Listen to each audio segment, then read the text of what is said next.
নমস্কার, আদাব। ক্রাইম পেট্রোলে আপনাদের সবাইকে স্বাগত। আজ আমরা আপনাদের দেখাচ্ছি গুজরাটে ঘটা এই কেসের দ্বিতীয় তথা শেষ ভাগ, যেটা শুরু হয়েছিল রেপ কেস হিসাবে, কিন্তু তারপর সামনে এলো এই কেসে লুকিয়ে থাকা বিভিন্ন সব কোণ। এই কেসটা হিউম্যান ট্রাফিকিং নাকি মেডিকেল ড্রাগ টেস্টিং এর নাকি সারোগেসির নামে চলতে থাকা কোনো অবৈধ ব্যবসার। ডক্টর জেডি গোয়েল একজন স্বনামধন্য সুপ্রতিষ্ঠিত ডাক্তার। ওনার ক্লিনিক ইনভিট্রো ফার্টিলাইজেশন অর্থাৎ কৃত্রিম গর্ভধারণ বা সারোগেসির জন্য বিখ্যাত। 2012 সালের অগস্ট মাসে ভদোদরার 28 বছরের যুবতী বিনা চোকসি উইমেন্স সেলে গিয়ে তার বয়ফ্রেন্ড গিরিশ সিং এর নামে ধর্ষণের অভিযোগ করে। পুলিশ সাব ইন্সপেক্টর অমিতা অভিযোগ দাখিল করে নেন। তদন্ত শুরু হয়। জানা যায় গিরিশের বাড়ি সুরাটে, আর সে সুরাট পুলিশের এক কনস্টেবলের ছেলে। গিরিশের মা বাবার কাছে তার কোনো খবর ছিল না। ইতিমধ্যে বিনা চোকসির মেডিকেল পরীক্ষা করা হয়। তাতে জানা যায় যে বিনা 2 মাসের অন্তঃসত্ত্বা। উইমেন্স সেলের মহিলা পুলিশ টিম এই রিপোর্ট পেয়ে চমকে যায়। যখন বিনার মেডিকেল রিপোর্ট নিয়ে পুলিশ ধন্ধে, তখন local crime branch officer PSI অমিতাকে ফোন করে জানান অমিতা তাদের কাছে কেস তুলে নিতে এসেছিল। এখন পিএসআই অমিতার বিনার কেস দাখিল করার উদ্দেশ্য নিয়ে সন্দেহ হচ্ছিল। জিজ্ঞাসাবাদের জন্য বিনাকে ডেকে পাঠানো হয়।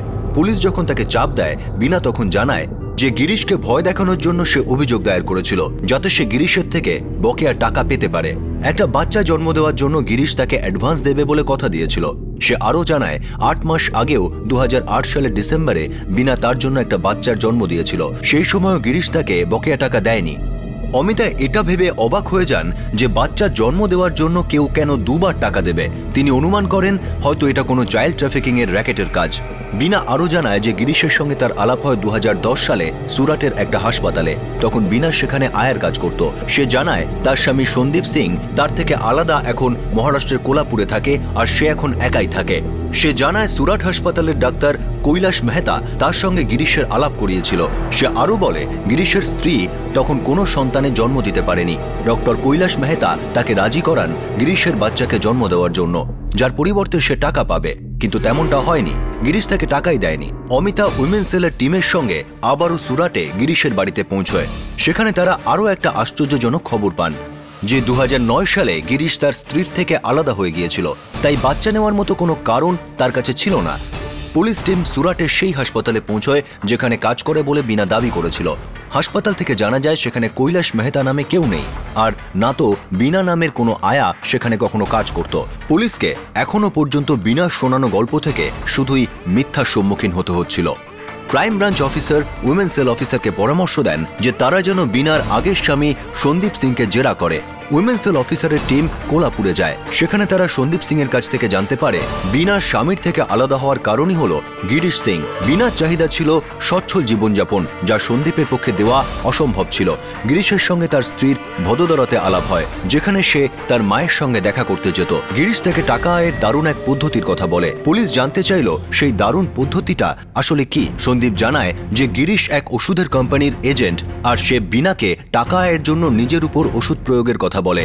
পুলিশ বুঝতে পারে না যে এই র্যাকেটের আসল উদ্দেশ্য কি। প্রথমে চাইল্ড ট্রাফিকিং এর ব্যাপারটা সামনে আসে, আর এখন অবৈধভাবে চলতে থাকা ওষুধের টেস্টিং। বিনাকে আবারও জিজ্ঞাসাবাদ করা হয়। প্রথমে সে ওষুধের টেস্টিং এর কথা সম্পূর্ণ অস্বীকার করে, কিন্তু ততক্ষণে পুলিশ গিরিশের ঠিকানা জেনে গিয়েছিল। পুলিশ তাকে ধরে ফেলতে সক্ষম হয়। পুলিশ তাকে চাপ দিলে সে স্বীকার করে যে বিনাকে ড্রাগ টেস্টিং এর জন্য সে নিয়ে গিয়েছিল, আর এই কাজের জন্য সে কমিশনও পেত। এখন পুলিশ জানতে চাইল 2011 সালের ডিসেম্বর মাসে বিনা যে বাচ্চাটিকে জন্ম দিয়েছিল তার সাথে কি করা হয়েছে। গিরিশ বলে 2011 সালের এপ্রিল মাসে তারা জানতে পারে বিনা অন্তঃসত্ত্বা এবং সে আর ওষুধের টেস্টিং করতে যেতে পারবে না। দুজনেই তখন গর্ভপাত করাতে রাজি হয়। তখন তারা তাদের পরিচিত ডাক্তার সঞ্জয় ভাটের সঙ্গে দেখা করে। ডাক্তারবাবু তাদের পরামর্শ দেন গর্ভপাত করানোর বদলে যদি বিনা বাচ্চার জন্ম দেয় তাহলে তিনি বাচ্চা অন্য কাউকে দিয়ে তার বদলে টাকা দেওয়ার ব্যবস্থা করতে পারেন। সঞ্জয় তখন তাদের আলাপ করান ভদোদরার এক প্রাইভেট ক্লিনিকের নার্স শিল্পার সঙ্গে। বিনা আর গিরিশ জানতে চায় এই টাকা তাদের কে দেবে। শিল্পা তাদের কথা দেয় এক ডাক্তার এই ব্যাপারে সব দায়িত্ব নেবেন। গিরিশ সেই ডাক্তারের সঙ্গে দেখা করতে চান যে বাচ্চাটি কিনতে চাইছিল। সেই ডাক্তার অন্য কেউ নন, তিনি ডক্টর জেডি গোয়েল। এবার তারপর ডক্টর গোয়েল বললেন যে উনি বাচ্চাটা কিনবেন। তোমরা দুজন এখনো পর্যন্ত অনেক গল্প বানিয়েছো। প্রথমে রেপ, তারপর ডক্টর কৈলাস মেহতা যে নামে কোনো লোকই নেই, তারপর মেডিকেল ড্রাগসের টেস্টিং, আর এখনই বাচ্চা। ডক্টর গোয়েলের কথা যদি মিথ্যে প্রমাণিত হয় তাহলে বাই গড আমি তোমাদের ছাড়বো না। সত্যি বলছি ম্যাডাম, 2011 ডিসেম্বর মাসে বিনার বাচ্চা হয়েছিল। ডক্টর গোয়েলকে আমরা সেই বাচ্চাটা বিক্রি করি। ছেলে হয়েছিল।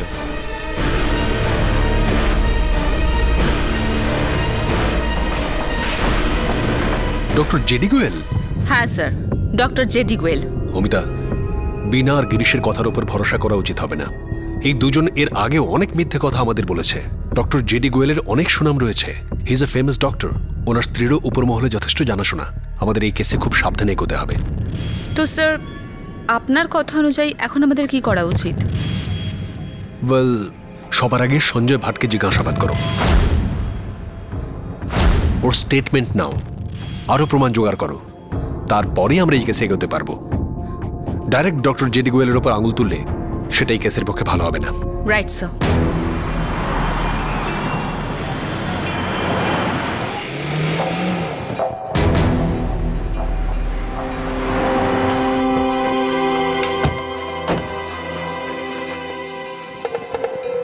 ম্যাডাম শুনুন শুনুন, এইভাবে কোথায় নিয়ে যাচ্ছেন আমাকে? বিশ্বাস করুন আমি কিচ্ছু করিনি।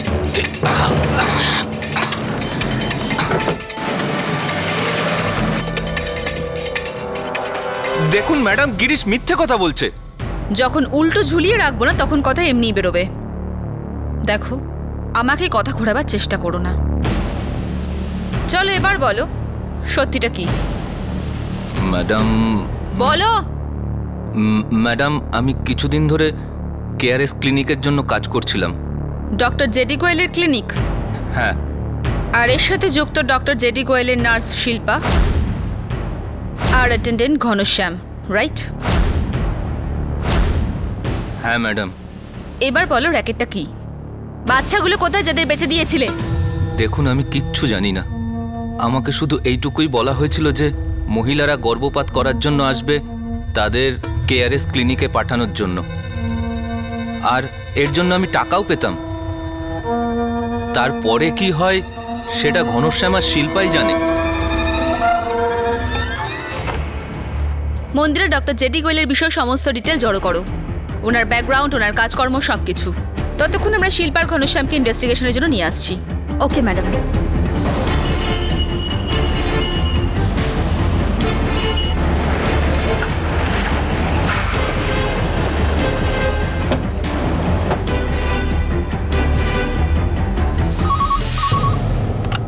Hello, KRS Clinic.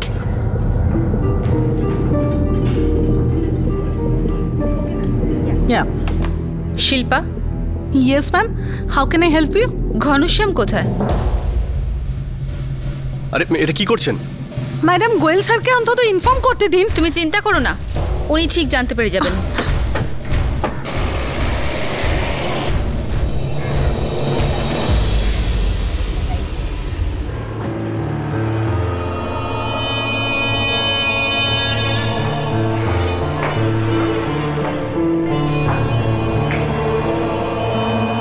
কি হয়েছে?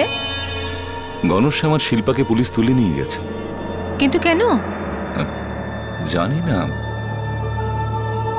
ঠিক আছে, আমি কমিশনারকে ফোন করছি।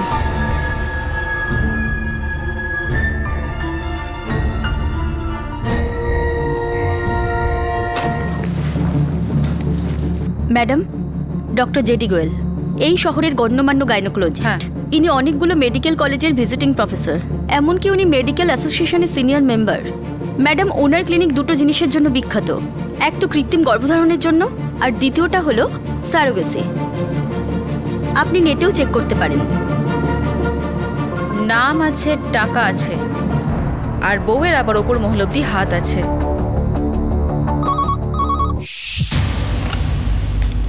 PSI Amita, women cell. Doctor গোয়েলের লোক ঘনশ্যাম আর শিল্পা কি তোমার কাস্টাডিতে আছে? বড় লোকদের খবর আগুনের মতন ছড়িয়ে পড়ে স্যার। ওদেরকে জেরা করো, যত তাড়াতাড়ি সম্ভব সত্যটা বার করো। একটা না একটা প্রমাণ আমাদের হাতে চাই। ওরা এই কেসটা বন্ধ করার জন্য সব রকম চেষ্টা করবে। Right sir. চলো শুরুটা শিল্পাকে দিয়ে করি।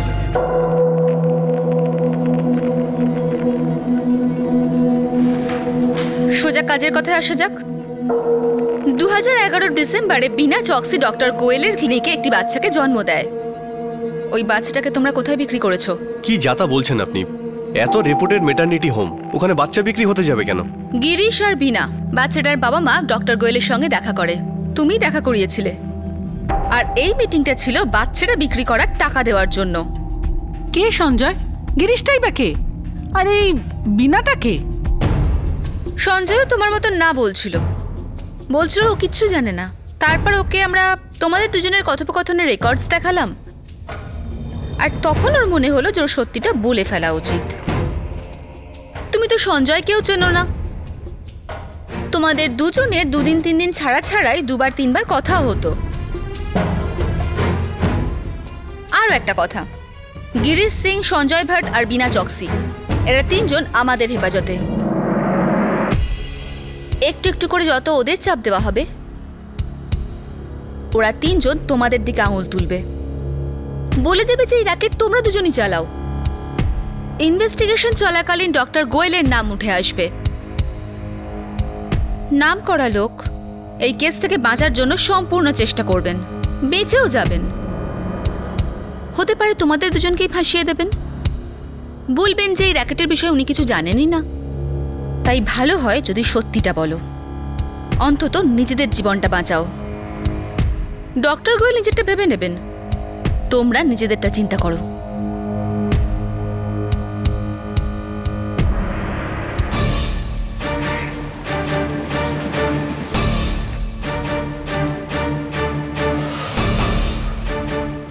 এই সকলের ছত্রছায়া র্যাকেটটা চলছে স্যার। এই বিষয়টায় তুমি নিশ্চিত? ডেফিনেটলি। বিনা চকসি 2011 ডিসেম্বরে একটি বাচ্চাকে জন্ম দিয়েছিল। ওই সময় আরও একজন মহিলা ডেলিভারি হয়। ডক্টর গোয়েল এই 2টো বাচ্চাকেই বেঁচে দেয়। এটা ঘনশ্যামা শিল্পা বলেছে? হ্যাঁ স্যার। বিনার ডেলিভারি 2011 ডিসেম্বরে হয়েছিল।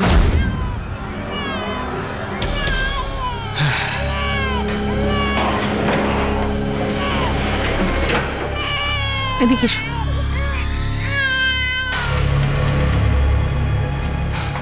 কেউ যেন এ কথা ঘুণাক্ষরেও না জানে। কেউ জানতে পারবে না ম্যাডাম, ঠিক আছে? হ্যাঁ। টাকা পেয়েছো? হ্যাঁ, দেখো সামনে। আমার ভাগেরটা? আরে দিয়ে দেব, পালিয়ে যাচ্ছি নাকি?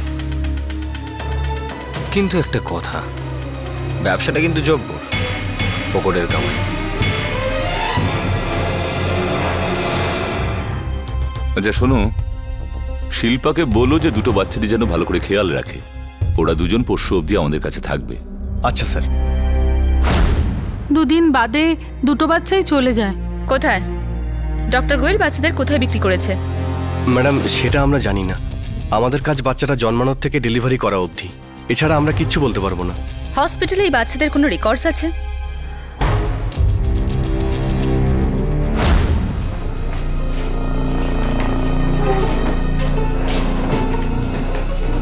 তোমার যমজ বাচ্চা হয়েছিল? না ম্যাডাম, একটাই বাচ্চা হয়েছিল। হ্যাঁ ম্যাডাম, ছেলেই হয়েছিল। এই যমজ বাচ্চা আবার কোথা দিয়ে গেল? এই ব্যবসাটা বহুদিন ধরে চলছে স্যার। ঠিক আছে, অনুসন্ধান চালিয়ে যাও। Right sir.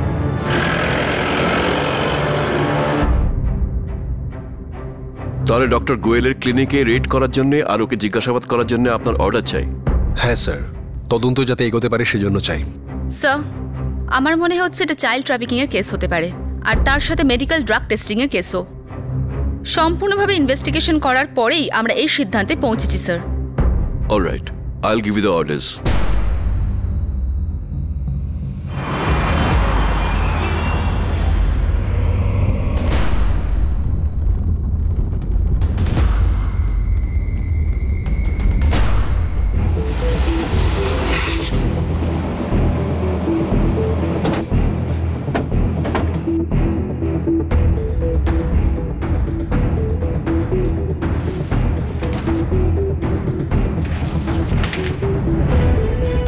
ম্যাডাম,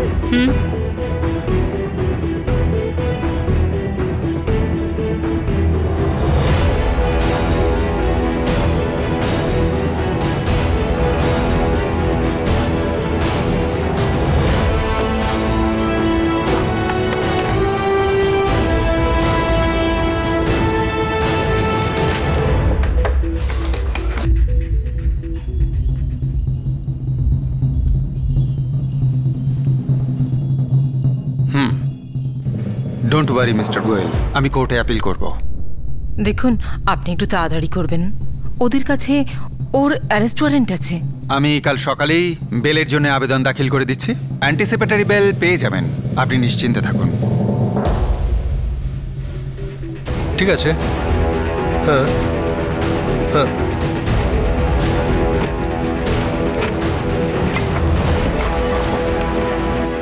একটা কাজ করো না,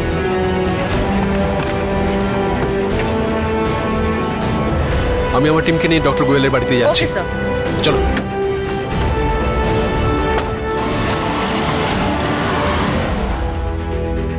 আপনি বোঝার চেষ্টা করুন, এটা ওর সম্মানের ব্যাপার, আর আমারও। না না, আপনি নিশ্চিন্তে থাকুন। আমাদেরকে বদনাম করার জন্য কেউ চেষ্টা করছে, ওর এর পিছনে কোনো হাত নেই। নিশ্চয়ই এমন কোনো লোক আছে যে আমাদের বদনাম করতে চাইছে। আর স্যার, আমি এ ব্যাপারে একেবারে নিশ্চিত, বিরোধী পক্ষ কাউকে দিয়ে এই ষড়যন্ত্র করাচ্ছে। Sir please.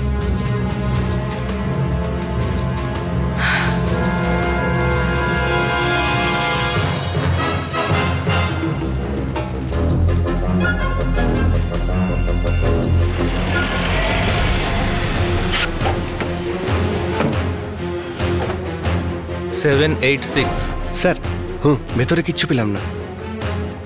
অন্য ঘরে চেক করো। Okay sir. আপনি যে নম্বরে ফোন করেছেন সেটি এই মুহূর্তে বন্ধ রয়েছে। ডক্টর গোয়েল আর ওনার স্ত্রী কোথায়? স্যার, ওনারা বাড়ি নেই। কোথায় গেছে? আমাকে কিছু বলে যায়নি। ইয়েস অমিতা। স্যার, খবর পাওয়া গিয়েছে যে ডক্টর গোয়েল অ্যান্টিসিপেটরি বেলের জন্য কোর্টে অ্যাপিল করেছেন। ঠিক আছে, একটা কাজ করো, ক্লিনিকের সমস্ত রিপোর্ট ভালো করে চেক করো, কিছু না কিছু হাতে আসবেই। সম্পূর্ণ চেষ্টা করব স্যার।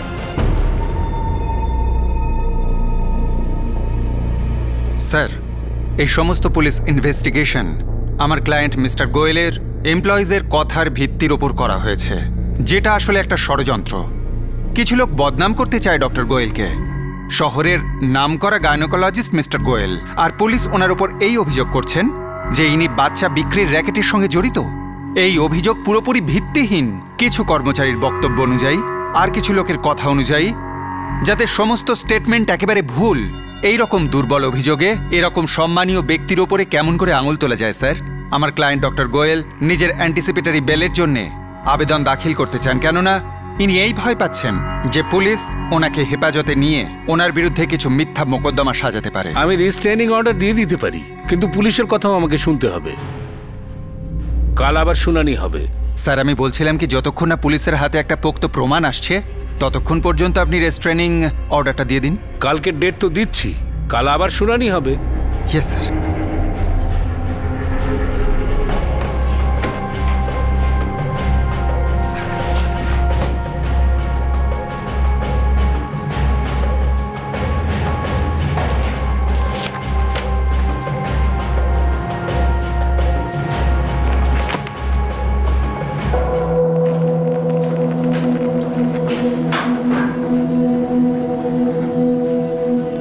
আইভিএফ প্রসিডিওর কখনো ব্যবহার করা হয়েছে বলে কোনো প্রমাণ নেই, আর না কোনো সারোগেসির। আমরা সমস্ত রেকর্ডস চেক করেছি। এমনকি যে যে মহিলার নাম আমরা স্যারোগেট মাদার হিসেবে পেয়েছি সবকটাই ভুয়ো। এর মধ্যে কারোরই ঠিকানা আমরা সঠিক পাইনি। আমি তো কিছুই জানি না ম্যাডাম, এইসব ডাক্তারবাবুই ম্যানেজ করতেন। আসলে র্যাকেটটা কিসের? নিউজ পেপারে, ইন্টারনেটে সব জায়গায় কেআরএস ক্লিনিকের অ্যাড যায়, সব জায়গায় আইভিএফ এর কথা বলা থাকে, কিন্তু আজ অব্দি এক জায়গায় তো আইভিএফ এর প্রসিডিওর করা হয়নি। সারোগেসি করা হয়েছে এরকমও কোনো রেকর্ডস নেই। শুধু মেয়েদের নামের একটা লিস্ট আছে যেখানে সমস্ত নাম ভুয়ো। কি চলে কি এই ক্লিনিকে? ম্যাডাম, বাচ্চা বিক্রি করা হয় শুধু এটুকুই জানি। এই মহিলাদের মধ্যে কিছু নাম তো আসল, কিন্তু ম্যাডাম আমি এর বেশি জানি না। কিসের কিসের অপারেশন হয় ম্যাডাম, সেটা ডক্টর গোয়েলই আপনাকে বলতে পারবেন। ম্যাডাম, কাজের সূত্রেই আমার শিল্পার সাথে যোগাযোগ হয়। সেই থেকে যে মহিলারা অ্যাবর্শন করাতে আসতো তাদেরকে আমি ক্লিনিকে পাঠাতাম। কতজন মহিলাকে পাঠিয়েছো এখনো পর্যন্ত? ম্যাডাম, খুব বেশি না, অল্পই, কিন্তু তার কোনো রেকর্ড রাখিনি। ম্যাডাম, 2011 ডিসেম্বর মাসে একটা বাচ্চা হয়, তারপর আমরা আরেকটা বাচ্চার কথা ভাবি। আমরা ঠিক করি যে বাচ্চাটাকে জন্ম দিয়ে ডক্টর গোয়েলের কাছে বিক্রি করে দেবো। বিনার উপর নজর রেখো। ও প্রেগনেন্ট, তাই আমরা ওকে বেশিক্ষণ এখানে রাখতে পারবো না। কিন্তু কাউকে না কাউকে ওর উপর নজর রাখতেই হবে। Yes madam. আমাদের অ্যান্টিসেপ্টরি বিলের প্রতিবাদ করা উচিত স্যার। একটা কথা তো নিশ্চিত, ডক্টর গোয়েলের ক্লিনিকে কোনো বড় কাজ কারবার চলছে। চাইল্ড ট্রাফিকিংই হচ্ছে। এখন এটা যেন না হয় যে এই কেসে এতটা এগোবার পর বিনার গিরিশের আরেকটা মিথ্যে সামনে আসে। স্যার, সঞ্জয় ভাট, ডক্টর গোয়েলের ক্লিনিকের নার্স শিল্পা আর অ্যাটেন্ডেন্ট ঘনশ্যাম, এই তিনজনের গল্প বিনা আর গিরিশের গল্পের সঙ্গে মিলে যাচ্ছে। স্যার, এতগুলো লোক একসঙ্গে মিলে একটা মিথ্যে গল্প বানাতে পারে না। Your right.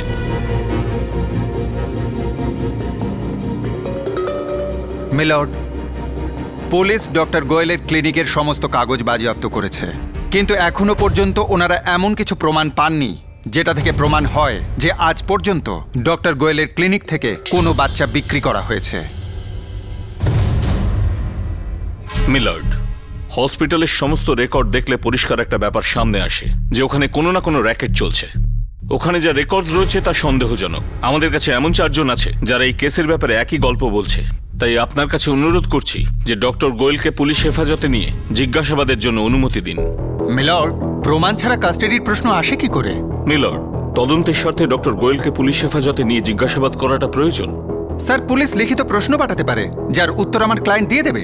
তার জন্য তাকে অ্যারেস্ট করার দরকার পড়ে না। ঠিক আছে, আমি অ্যান্টিসিপেটরি বেল মঞ্জুর করছি, কিন্তু হ্যাঁ, ডক্টর গোয়েলকে জিজ্ঞাসাবাদের জন্য নিজেকে উপস্থিত থাকতে হবে।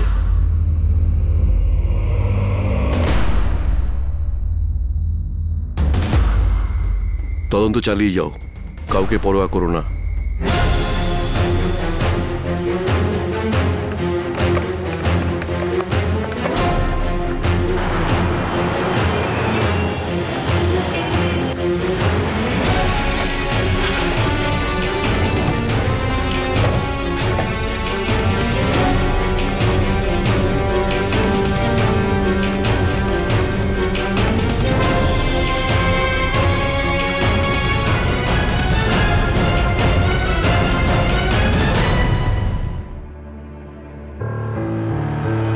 আমার বিরুদ্ধে যা অভিযোগ করা হচ্ছে তা পুরোপুরি মিথ্যে, একদম বানানো। ডক্টর গোয়েল, আপনি আইভিএফ এর জন্য বিজ্ঞাপন করেন, কিন্তু আপনার একটা ফাইলেও আইভিএফ এর কোনো উল্লেখ নেই। আইভিএফ প্রসিডিওরের রেজাল্ট যদি পজিটিভ না হয় তাহলে ওটা ক্লিনিকের রেকর্ডে লেখা থাকে না। তো এটা কি কোনো অপরাধ? আপনার ক্লিনিকে যতগুলো সারোগেট মাদার্সের রেকর্ড রয়েছে তাদের মধ্যে একটারও অ্যাড্রেস ভ্যালিড নয় ডক্টর গোয়েল। এই মহিলারা যারা সারোগেট মাদার হয় তারা খুব গরিব হয়ে থাকে, তারা প্রায় নিজেদের ঠিকানা বদলায়। এখন আমি কি এই সমস্ত মহিলাদের ট্র্যাক রাখবো? বিনা আর গিরিশের বক্তব্য যে ওনাদের বাচ্চা আপনার ক্লিনিকে জন্মেছিল। ঠিক আছে, হয়ে থাকলে ক্লিনিকের রেকর্ডে থাকবে। মেটারনিটি হোম চালাই আমি। আপনার রেকর্ডগুলিতে এর কোনো উল্লেখ নেই। তার মানে আমার ক্লিনিকে কোনো ডেলিভারিই হয়নি। শিল্পা, আপনার ক্লিনিকের নার্স আর ঘনশ্যাম আপনার ক্লিনিকের অ্যাটেন্ডেন্ট, এদের দুজনের বক্তব্য যে বিনা আর গিরিশের বাচ্চা আপনার ক্লিনিকেই জন্মেছিল। সেই সময় আরেকজন মহিলার বাচ্চাও জন্মেছিল, আর ওই দুটো বাচ্চাকে আপনার ক্লিনিক থেকে কিছুদিন পর অন্য কোথাও পাঠিয়ে দেওয়া হয়। আপনি ওনাদের জিজ্ঞেস করুন কার বাচ্চা ছিল, কবে ডেলিভারি হয়েছে, রেকর্ড কোথায় আছে। রেকর্ডসে এরকম কোনো এন্ট্রি নেই। ব্যাস, তার মানে ডেলিভারি আমার এখানে হয়নি। এরা সব মিথ্যে বলছে। ডক্টর গোয়েল, বাচ্চাগুলো কোথায়? কি, কাকে বেঁচেছেন আপনি? দেখুন, আমি আপনাদেরকে আগেও বলেছি যে আমি এখানকার একজন সম্মানীয় প্রতিষ্ঠিত ডক্টর। এই ধরনের বেআইনি কাজে আমি কোনোভাবে জড়িত নই। আছে আপনাদের কাছে কোনো প্রমাণ আছে? নেই, তাই তো? ব্যাস বেশ, তাহলে আমাকে মাফ করুন আর আমাকে যেতে দিন। আর হ্যাঁ, এইভাবে আমার সম্মানহানির জন্য আপনার বিরুদ্ধে আমি মামলা করব, বুঝেছেন?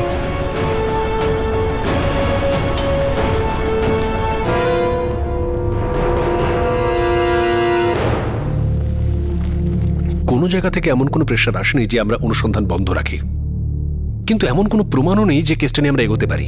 স্যার, বিনা, গিরিশ, ঘনশ্যাম, শিল্পা, এই 4 জনের বয়ান কোর্ট মানবে না। 4 জনে বয়ান যখন তখন বদলাতে পারে।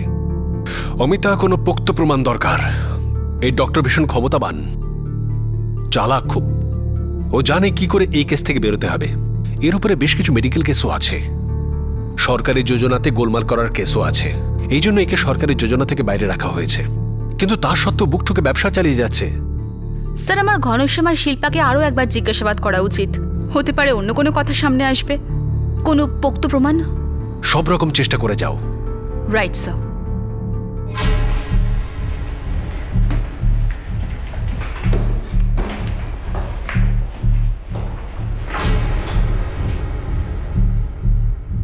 তোমরা দুজন বলেছ ডক্টর গোয়েলের ক্লিনিকে বিনা একটি বাচ্চা জন্ম দেয়। ওই সময়ই আরেকজন মহিলার ডেলিভারি হয়। তাহলে 2 দিন পরে ডক্টর গোয়েল বাচ্চা দুটোকে কোথায় বিক্রি করেছে? ম্যাডাম জানি না।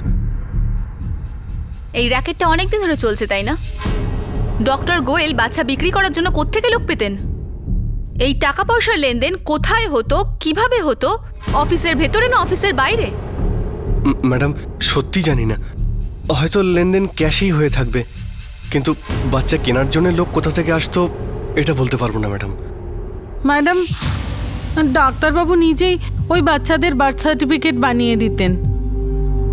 আমি একবার জানতে পেরেছিলাম যে উনি ওই বাচ্চাদের বার্থ সার্টিফিকেট এমন করে বানাতেন যেন বোঝাই না যায় যে ওগুলো বিক্রি করা হয়েছে, আর আইনের দিক থেকে কোনো ঝামেলা না হয় তেমন ব্যবস্থাও করতেন উনি। ওয়েলকাম টু বিটেন world. How may I assist you? নতুন ফ্ল্যাটের জন্য একটা স্ট্যান্ড ফ্যান আর কুলার নেব। এই পচা গরম থেকে একটু স্বস্তি চাই। বাজার চলতে সব ব্র্যান্ড আর ভরসাযোগ্য নয়। তার জন্য তো আমাদের ফ্যান আছে, all purpose bullet table fan, ceiling fan. আমাদের সিলিং ফ্যান কিন্তু 30 মাসের ওয়ারেন্টি সহ পাওয়া যায়। আছে ফারাটা 2 বছরের ওয়ারেন্টি, 17 থেকে 20 মিটার এয়ার ফ্লো, মধ্যবিত্তের সাধ্যের মধ্যে একমাত্র ভরসাযোগ্য ব্র্যান্ড বিটেন। আমাদের কুলারের কিন্তু অনেক range, 45 litres, 50 litres, 70 litres, 90 litres, 110 litres. Honeycomb সহযোগে বিটেনের সব কুলারের ওয়ারেন্টি 1 বছর। চেনা হাওয়ায় অচেনা অনুভূতির জন্য একমাত্র আদর্শ বিটেন। গরমে স্বস্তি পেতে বিটেনের ফ্যান হোক বা কুলার আজই আনুন বাড়িতে। Beaten, digitally yours.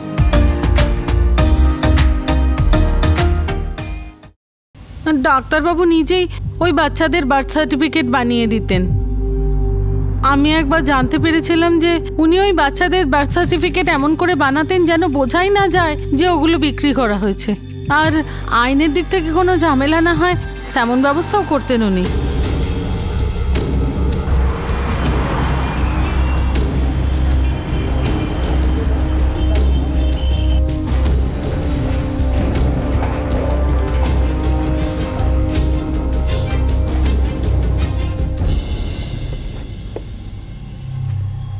কোন মাসের কথা বললেন? ডিসেম্বর 2011? হ্যাঁ কাকা, ডিসেম্বর 2011। কাকা এদিকে আছে। হ্যাঁ, একটু সরুন। হ্যাঁ, থ্যাংক ইউ।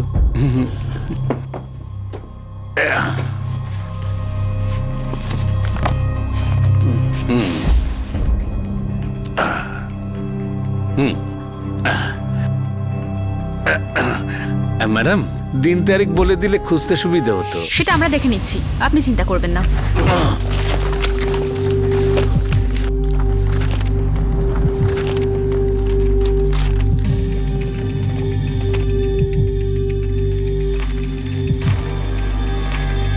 ম্যাডাম, এই যে একই ডেটে 2টো সার্টিফিকেট। যমজ বাচ্চা, মায়ের নাম গায়ত্রী রোকারিয়া আর বাবার নাম নিতেশ। ডক্টর গোয়েল? ইয়া স্পিকিং। ডক্টর গোয়েল, আমি নীতিশ রোকারিয়া বলছি। আপনার ক্লিনিকের অ্যাড আমি পেপারে পড়েছি। হ্যাঁ বলুন। আমি আর আমার স্ত্রী আপনার সঙ্গে দেখা করতে চাই। অ্যাড্রেস মুম্বাই কান্দিভ্যালি। কাকা, আমাদের এই জেরক্সটা চাই, অরিজিনালটা দিয়ে দেবো। মনে করে দিয়ে যাবেন। Thank you. চলো।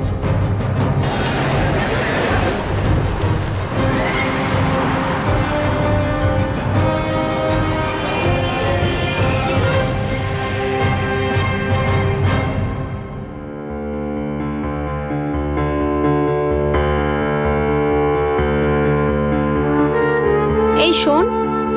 হ্যাঁ দিদি, দুজনেই ঘুমোচ্ছে। 1 ঘন্টা পরে দুধ খাওয়ার জন্য তুলে দিবি। ঠিক আছে।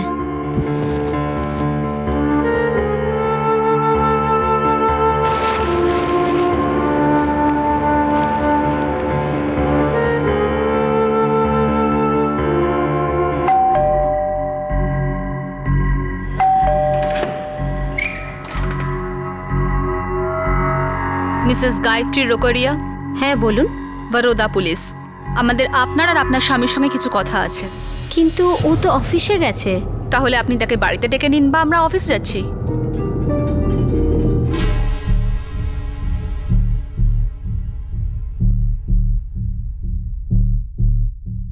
এই বার্থ সার্টিফিকেট অনুযায়ী আপনি গায়ত্রী রোকরিয়া চমচ বাচ্চার মা। বরোদার কেয়ারএস ক্লিনিকে ডিসেম্বর 2011 আপনি এই বাচ্চাদের জন্ম দেন, রাইট? হ্যাঁ, কিন্তু প্রবলেমটা কি? আমাদের সন্দেহ আছে যে আপনার স্ত্রী এই 2 বাচ্চার মা নয়। আমাদের এইটাও সন্দেহ হচ্ছে যে এই 2 বাচ্চাকে কেনা হয়েছে। ইনফ্যাক্ট এরা দুজন যমজও নয়। না না ম্যাডাম, আমার মনে হয় আপনার নিশ্চয়ই কোথাও ভুল হচ্ছে। দেখুন, আমি এটা মানছি যে নর্মাল ডেলিভারি যেভাবে হয় এটা ঠিক সেরকম নয়, কিন্তু এই বাচ্চারা আমারই। ডক্টর গোয়েল আমাকে বলেছিলেন। মিস্টার নিতেশ, আপনি আমাকে সবকিছু খুলে বলুন। আপনি ডক্টর গোয়েলের সঙ্গে কবে কোথায় দেখা করেছেন? এই বাচ্চাদের জন্মের ক্ষেত্রে কি প্রসিডিউর ইউজ করা হয়েছিল? ডক্টর গোয়েল কি আপনাদের কখনো বুঝিয়েছেন তিনি কি প্রসেস ইউজ করতে চলেছেন?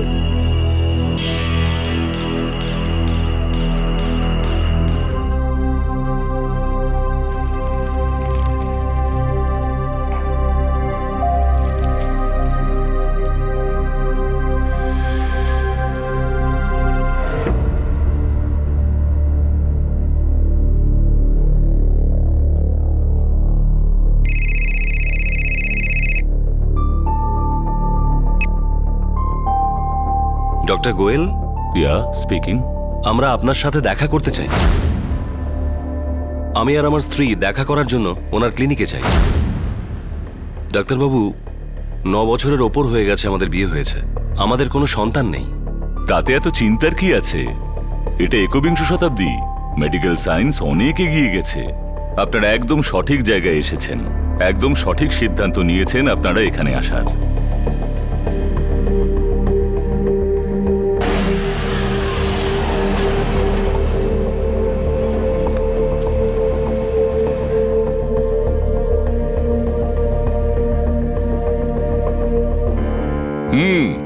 কনগ্রাচুলেশনস, প্রসেস সাকসেসফুল হয়েছে। আরে বসুন বসুন বসুন। আপনার স্ত্রী প্রেগনেন্ট। ডিসেম্বর 2011-র মধ্যে ডেলিভারি হয়ে যাবে। ব্যাস, আপনারা এবার বাচ্চার আসার জন্য প্রস্তুতি নিন। সামনের মাস থেকে রেগুলার চেকআপের জন্য আসবেন। হ্যাঁ নিশ্চয়ই।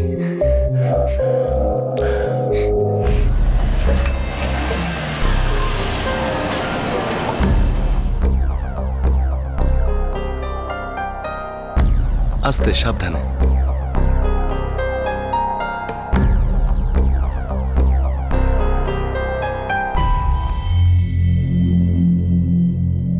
ডাক্তারবাবু, সবকিছু ঠিকঠাক আছে তো? ডাক্তারবাবু। মিস্টার রোকারিয়া, খবর তো একটু খারাপ। ফার্টিলাইজেশনের প্রবলেম ছিল। প্রবলেম? কিরকম প্রবলেম? আসলে ফার্টিলাইজেশন হয়নি। ডাক্তারবাবু, আপনি পরিষ্কার করে বলুন না কি হয়েছে। আমাদের প্রসেস ফেল করে গেছে। আপনার স্ত্রী প্রেগনেন্ট নয়। ডাক্তারবাবু, ডাক্তারবাবু আপনি কি বলছেন এটা? আমি আমার পুরো পরিবারকে বাচ্চা হওয়ার সুখবর দিয়ে দিয়েছি। আমি কি বলবো তাদেরকে? সবাই আমার উপর হাসবে ডাক্তারবাবু।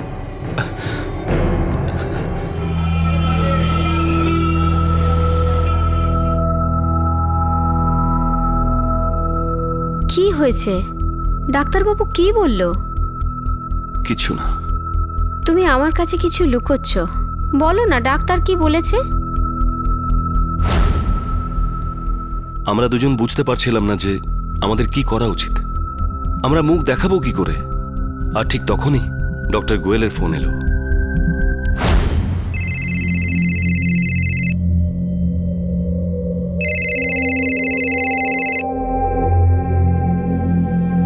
Yes doctor Goyal.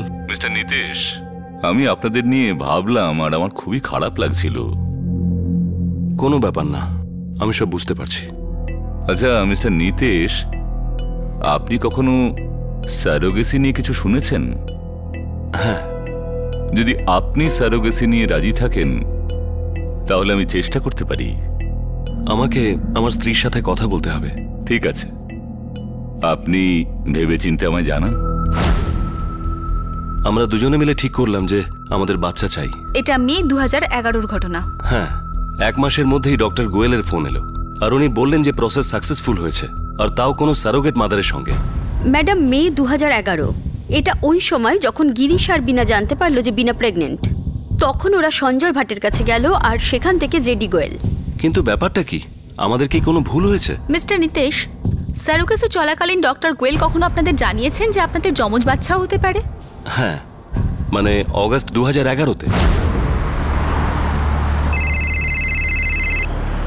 Doctor Goyal, এ তো দারুণ সুখবর। আমার ধারণা যে প্রথমে ডায়াগনোজ করা যায়নি, কিন্তু রিসেন্ট টেস্ট থেকে জানা যাচ্ছে যে আপনাদের যমজ বাচ্চা হতে পারে। গায়ত্রী যদি শোনে খুব খুশি হবে। হ্যাঁ, কিন্তু মিস্টার নিতেশ, একটা কথা আমি আপনাদের বলে দিচ্ছি, এটার জন্য আপনাদের অ্যাডিশনাল খরচ হবে। টাকার কথা একদম ভাববেন না, যত খরচা হবে আমি করব। কত পেমেন্ট করেছেন? প্রথমে 6 লাখ, আর যখন জানতে পারলাম বাচ্চা যমজ তখন আরো 6 লাখ। স্যারোগেসি এমন একটা প্রসেস যেটা স্বইচ্ছায় হয়। টাকা দেওয়ার মানে আপনি একজন মানুষকে কিনে নিচ্ছেন। আপনি জানেন এটা একটা অপরাধ। ম্যাডাম, আমাদের বাচ্চা দরকার ছিল, আর ডক্টর গোয়েল আমাদের জন্য ভগবানের মতো ছিলেন। আমাদের ক্ষমতা ছিল টাকা খরচ করার জন্য, কিন্তু এটা হতে পারে যিনি স্যারোগেসি করেছেন তার প্রয়োজন ছিল। আপনি জানেন সেই টাকাটা সেই মহিলা অবধি পৌঁছেছে কিনা? সেটা আমি কি করে জানবো ম্যাডাম? যেমন আপনারা এটা জানতেন না যে আপনাদের এক না যমজ বাচ্চা হতে চলেছে, তেমনি আপনারা এইটাও জানতেন না যে এই দুটো বাচ্চা স্যারোগেসির দ্বারা জন্মায়নি। ডক্টর গোয়েল এই দুটো বাচ্চাকে কিনেছে এবং আপনাকে বিক্রি করেছে। আমি সত্যি এই ব্যাপারে কিচ্ছু জানি না ম্যাডাম। এবার সবকিছু জানতে হবে।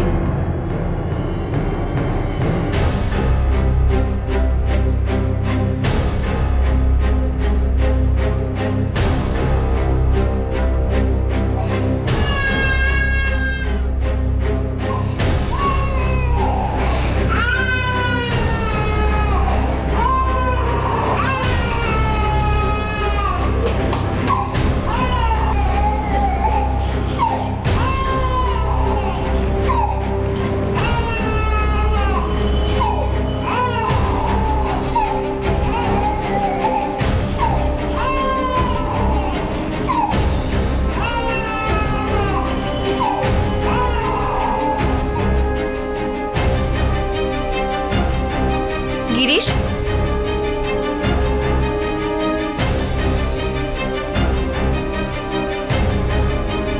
আসুন।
শ্রী নিতেশ রোকারিয়া এবং শ্রীমতী গায়ত্রী রোকারিয়াকে যে বাচ্চা দেওয়া হয়েছিল তার ডিএনএ টেস্ট করানো হয়েছে, আর তাতে এই সত্য সামনে এসেছে যে বাচ্চারা যমজ ছিল না। আর এটাও জানা গেছে যে বাচ্চারা রোকারিয়া দম্পতির নয়। যখন বিনা চকসির ডিএনএ টেস্ট আমরা করাই তখন জানা যায় যে ওই দুটো বাচ্চার মধ্যে একটি বাচ্চা বিনা চকসির। মিলর্ড, আমি আদালতকে জানাচ্ছি যে এই সেই বিনা চকসেই যিনি পুলিশে অভিযোগ জানানোর ফলে এই কেস সামনে আসে। আর যে গিরিশ সিং এর বিরুদ্ধে বিনা অভিযোগ দায়ের করেছিল তার ডিএনএ ওই বাচ্চাটির সঙ্গে ম্যাচ করে। মিলর্ড, এই হলো সেই বাচ্চা যার জন্ম ডক্টর গোয়েলের ক্লিনিকে হয়েছিল। যার দাবি এনারা করেছেন, যদিও বাচ্চাটির জন্মের কোনো প্রমাণ নেই, ডক্টর গোয়েলের ক্লিনিকে বাচ্চাটির কোনো রেকর্ড নেই, কিন্তু বাচ্চাটির বার্থ সার্টিফিকেট ইস্যু করা হয়েছে যেটা মিস্টার অ্যান্ড মিসেস রোকারিয়ার নামে। যে অনুযায়ী দুটো বাচ্চারই জন্ম ডক্টর গোয়েলের ক্লিনিকে ডিসেম্বর 2011-তে হয়েছিল, কিন্তু ক্লিনিকের রেকর্ডেতে তার কোনো প্রমাণই নেই। তার থেকে একটা পরিষ্কার প্রমাণ হয় যে ওই ক্লিনিকে কোনো না কোনো র্যাকেট চলছে। লক্ষ্য করার বিষয় এটা মিলর্ড যে মে 2011-তে মিস্টার নিতেশ রোকারিয়ার বয়ান অনুযায়ী উনি সারোগেসির সাহায্যে পিতা হয়েছিলেন, কিন্তু ক্লিনিকে এই বিষয়েরও কোনো রেকর্ড নেই।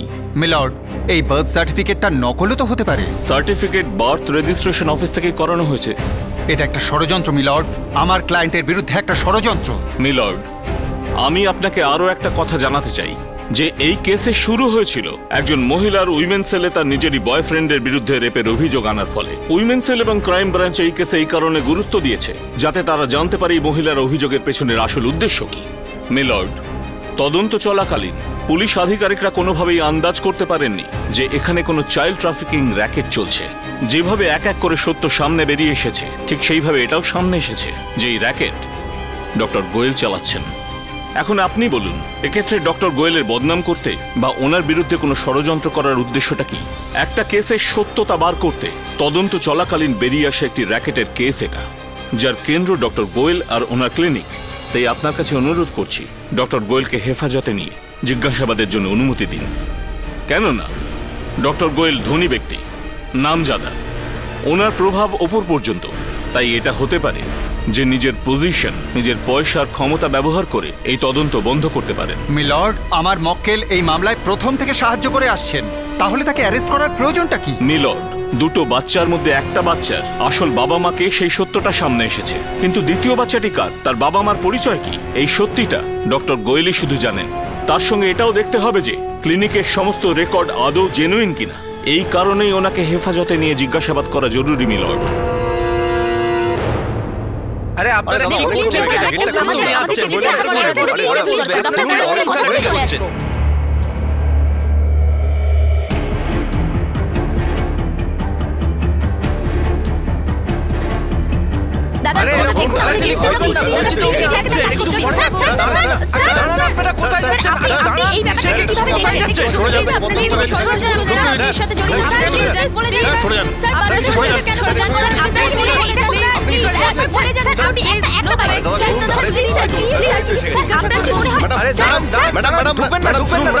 ম্যাডাম একটা কথা আছে ম্যাডাম। ম্যাডাম কি হচ্ছে? ভেতরে ম্যাডাম কিছু বলুন।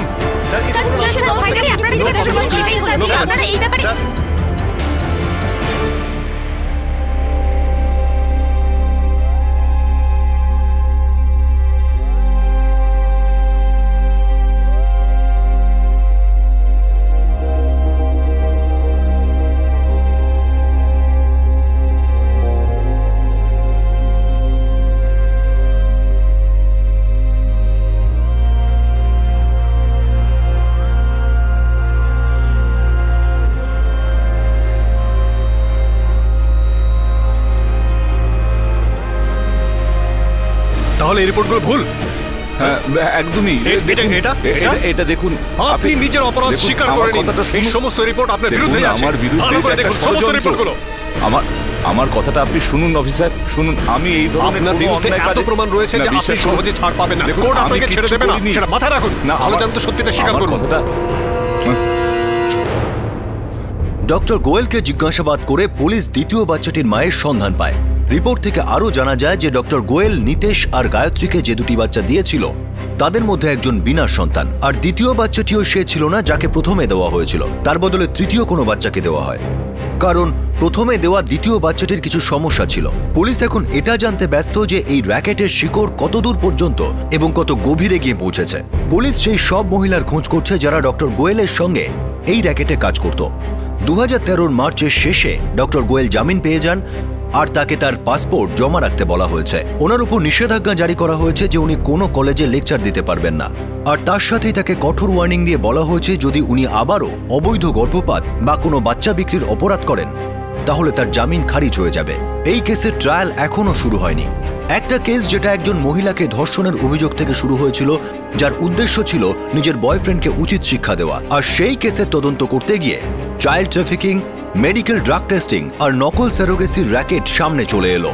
ক্রাইম পেট্রোল দস্তাকের টিম গুজরাট পুলিশের এই পদক্ষেপকে সাধুবাদ জানায়। কোনো রকম বিদ্রোহে কান না দিয়ে ওনারা এই কেসের গভীরে গিয়েছেন আর সত্যিটা সামনে এনেছেন। টাকা, প্রতিপত্তি, ক্ষমতা, পুলিশ এইগুলির সামনে মাথা নোয়ায়নি। আমরা প্রশাসনকেও ধন্যবাদ দেব, কারণ ওনারা পুলিশের তদন্তে কোনো রকম হস্তক্ষেপ করেননি আর পুলিশকে নিজের কাজ নিজের মতো করতে দিয়েছে। আপনাদের সাথে আবার দেখা হবে ক্রাইম পেট্রোল 10 থেকে আরও একটা নতুন কেস নিয়ে। ততক্ষণ নিজের খেয়াল রাখবেন, সুরক্ষিত থাকবেন আর মনে রাখবেন, if we want we can. জয় হিন্দ।